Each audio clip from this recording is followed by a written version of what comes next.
एक जूता चप्पल का एक मालिक किसी दूसरे शहर में जाकर बेचने का काम करता था।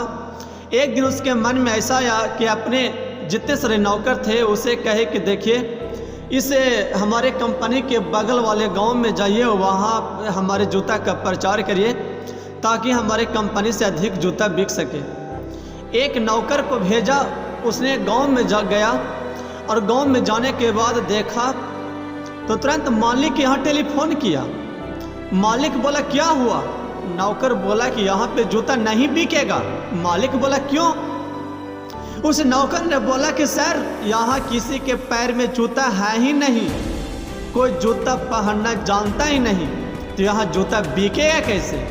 वह नौकर पूरा सामान लेकर, पूरा डिटेल लेकर, पूरा बायोडाटा लेकर फिर कंपनी में ही लौट जाता है। उस मालिक ने दूसरे नौकर को भेजता है। वह दूसरा नौकर जाता है और तुरंत टेलीफोन करता है कि सर, हमारे कंपनी में जितने सारे जूते हैं सारे के सारे यहाँ भेजवा दीजिए। मालिक बोला क्यों? उस नौकर ने बोला कि इस गांव में किसी के पास जूता है ही नहीं और वो जूता के बारे में नहीं जानते हैं। अगर उससे हम बताएंगे ना तो वो अपनी इच्छा से खूब हमारे जूता यहाँ पे बिक्री होगी, बहुत जूता की बिक्री होगी, सारे जूता यहाँ भेजवा दीजिए। मालिक दोनों का एक ही है, दोनों एक ही तरह का सामान बेचने गए थे और ख़ास बात यह है कि दोनों एक ही गांव में सामान बेचने गए थे।